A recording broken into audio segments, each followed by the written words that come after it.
តាកាយអ្វីឃើញនារីស្អាតក្នុងចំណោមនោះច្រើនក៏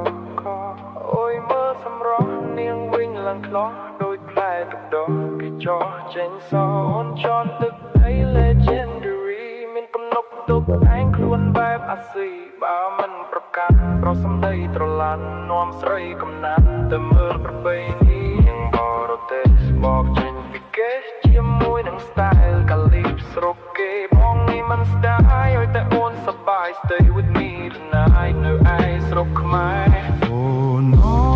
នសម្រស់នាងដូចកេងរីមើលសម្រស់អង្គរកំពូលទួលថ្ងៃលិចធ្វើឲ្យចិត្តមិនភ្លេចទេសភាពទឹកដី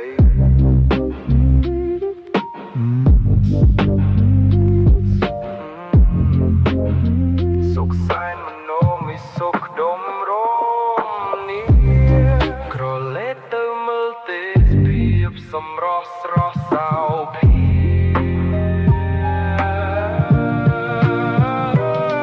ទឹកដី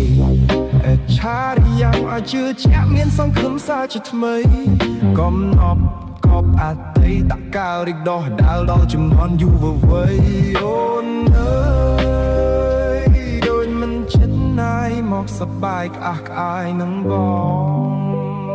ស្រុកខ្មែរជាទឹកដីកំណើតឆើតឆាយ is the place where I belong hip hop នៅស្រុកខ្មែរជំរុញឲ្យមានក្តីស្រមៃ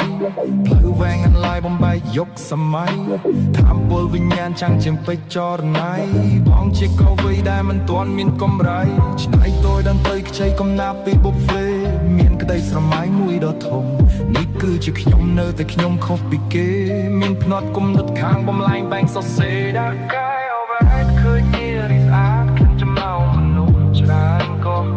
អើយមើលសម្រស់នាងវិញឡើងខ្លោះដូចផ្លែទឹកដោះគេចោះចេញសអូនជន់ទឹកដី legendary មានទំនុកទុកឯងខ្លួនបែបអាស៊ីបើមិនប្រកាន់ប្រសំដីត្រឡាន់នាំស្រីកំណាត់ទៅមើលប្រពៃណីឆ្លងកាប់រលអបសប្រាប់ពីមួយដំណាក់ពេលខ្លះបងអល់បងអាចដំណាក់កាលបងសឹងតែមិនអាចទទួលប្របងនៅក្រោមទងដុលលុបតាមអារម្មណ៍មកស្រួលដំណាក់កាលស្ដាប់បងលេបទៀនចម្រៀងបបថ្មីអកទៅបងអើយបើស្រស់ពិសេសគង់ធ្វើឲ្យវាចំណាប់ដើម្បីឲ្យអូនសានដា